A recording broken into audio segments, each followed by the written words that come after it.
Nampak gayanya, semakin lama semakin hilanglah perjuangan untuk kebebasan bersuara yang selama ini dilaung-laungkan, dijuang-juangkan oleh Pakatan Harapan. Mana tidaknya, semenjak menjadi kerajaan, lawangan keramat kebebasan bersuara rakyat itu semakin lama semakin hilang, semakin lama semakin sepi, semakin lama semakin cakap tak serupa bikin. Apa sudah jadi ni? Kita intro dulu. La la la la la la la la. Assalamualaikum warahmatullahi. Belum reda lagi isu Fahmi Fadzil iaitu Menteri Komunikasi dan Digital menyuarakan sedikit ugutan ketika live TikTok baru-baru ini, yang mana dia kata jangan terkejut kalau radio kau datang lah, jangan terkejut kalau ada panggilan telefon lah dan sebagainya, kerana komen-komen kita para walaon ini, dia kata macam tu para walaon ini, komen-komen kita semua dipantau oleh pihak berkuasa. Semua pihak mengatakan bahawa ini merupakan satu ugutan yang tidak sewajarnya dilakukan oleh seorang menteri. Apatah lagi bagi seorang menteri yang memang memegang kuasa dalam Akta Komunikasi dan juga Digital seperti Fahmi Fadzil ini. Tetapi tak apalah, nak buat macam mana? Bak kata Sani Hamzan, kerajaan ini kan kerajaan mereka. Tetapi baru-baru ini keluar satu laporan dekat portal Malaysia Now betapa Twitter telah menolak permintaan SKMM untuk menurunkan ciapan-ciapan mengkritik Perdana Menteri, di mana Twitter dalam satu kenyataan merujuk kepada permintaan SKMM untuk menurunkan ciapan-ciapan yang telah ditulis oleh saudara Salim Iskandar ataupun untuk otimer-otimer seperti mana kita ini mengenali beliau dengan nama Parpu Kari. Parpu Kari ni kiranya macam sezaman dengan Papa Gomo lah sebenarnya cerita,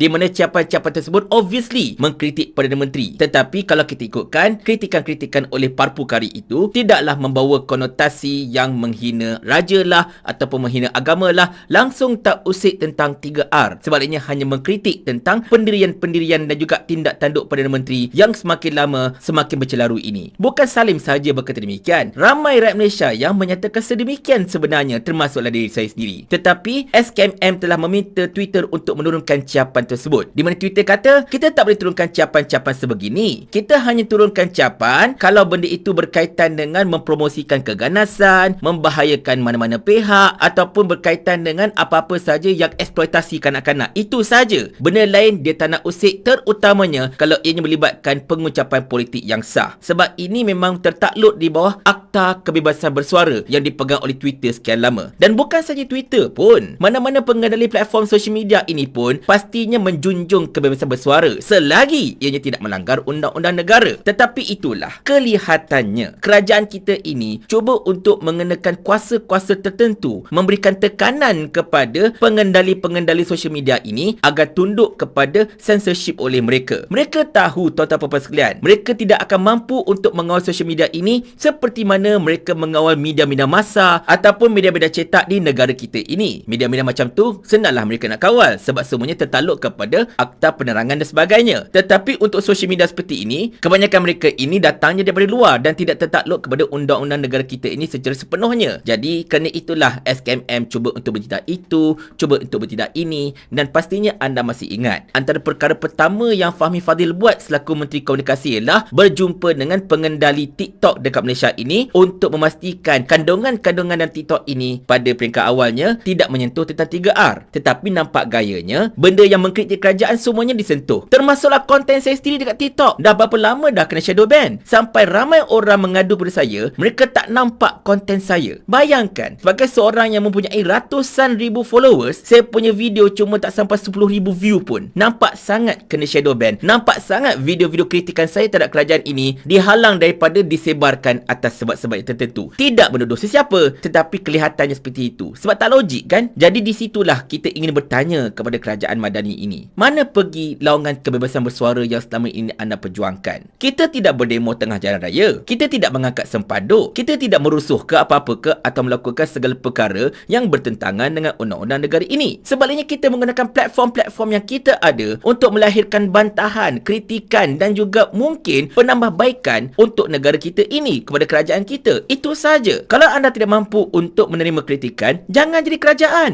Kekal saja sebagai pembangkang. Sebab sebagai pembangkang, tak akan ada sesiapa pun yang akan kritik anda. Sebaliknya, anda lah yang akan mengkritik kerajaan. Memang itulah kerja anda selama ini kan? Bak kata pepatah, seperti kaduk naik junjung. Inilah yang tengah berlaku dalam kerajaan kita pada ketika ini. Jadi kita sekali lagi menyeru kepada kerajaan. Selama anda ini menjadi pembangkang, selama anda ini menjadi aktivis-aktivis masyarakat, anda adalah juara untuk memperjuangkan tentang kebebasan bersuara. Lawangan perkara 10 Perlembagaan Persekutuan itu sentiasa bermain di bibir anda. Tetapi kenapa bila anda menjadi kerajaan, anda pula bertindak lebih sudu dari kuah berbanding dengan kerajaan Najib sebagai contohnya, menyekat suara rakyat secara langsung ataupun tidak langsung. Dan kita mengharapkan sangat anda tolonglah walk the talk. Jika tidak, anda ini sememangnya cakap tak serupa bikin. Surah As-Saff ayat 2 dan 3 Allah telah mengingatkan kita, wahai orang-orang yang beriman, kenapa kamu tidak lakukan apa yang kamu katakan? Maka besarlah kebenciannya di sisi Allah bila kamu tidak melakukan apa yang kamu katakan. Tetapi nak buat macam mana tuan-tuan puan sekalian? Macam saya katakan tadi, kerajaan ini adalah kerajaan mereka, kerajaan madani kan? Dan bab kata Sani Hamzan,